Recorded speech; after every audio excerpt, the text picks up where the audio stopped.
There are many such questions I get in my day-to-day conversation with people. Is this PMP thing still relevant when we are working in agile environment? Scrum and PMP, they are related, or how do we handle them? So I can clarify. So say PMP is using agile approaches, project manager.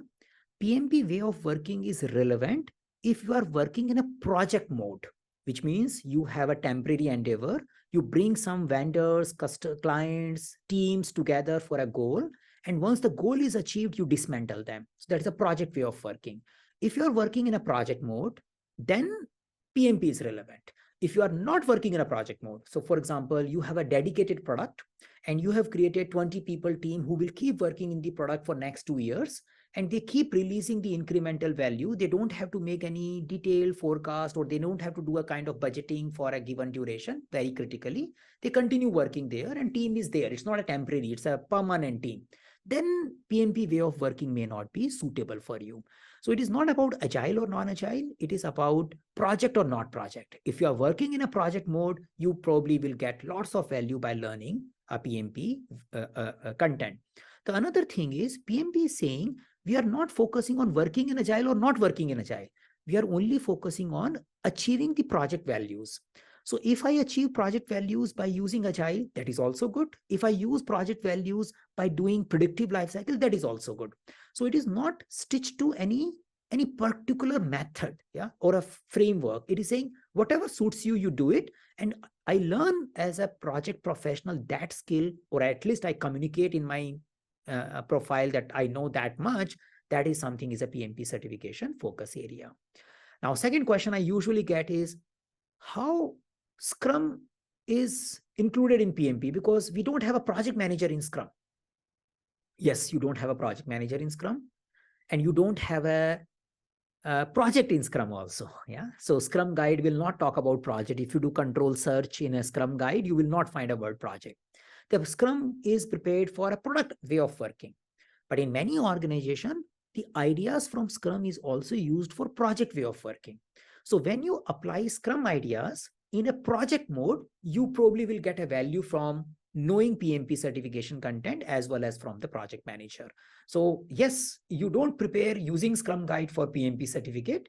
You prepare using PMP exam content outline for your PMP certificate. Yeah, so that's the another differentiator. We use Scrum, but we are not doing pure Scrum in PMP way of working, because the pure Scrum is not designed for projects. Yeah.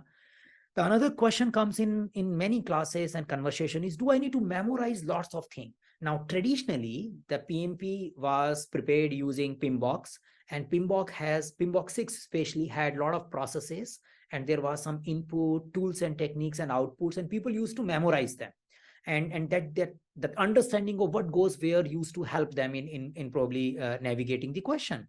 Do they need to do it? At least in the current PMP exam format, you don't have to worry about memorizing any PMBOK processes. It is not needed.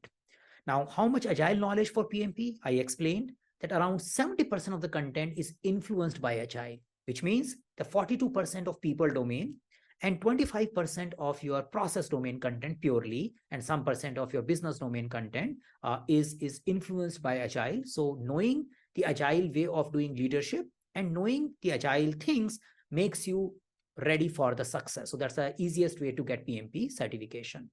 Now, which PMBOK I should prepare with, 6, 7?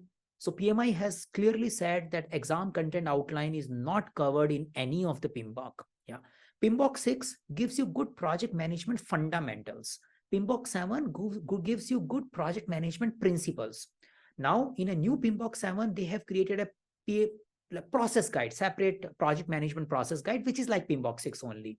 So knowing the 6 as a foundation is always a good idea. Knowing 7 as a principles is a good idea, but knowing both of them will not ensure that you can clarify or certify as a PMP certification, because there are a lot of content, especially with agile and leadership, which is not covered in both of these project management guide of books. So they are good source, but you cannot assume that they will cover everything for your PMP exam. So these are like some of the questions which I keep getting.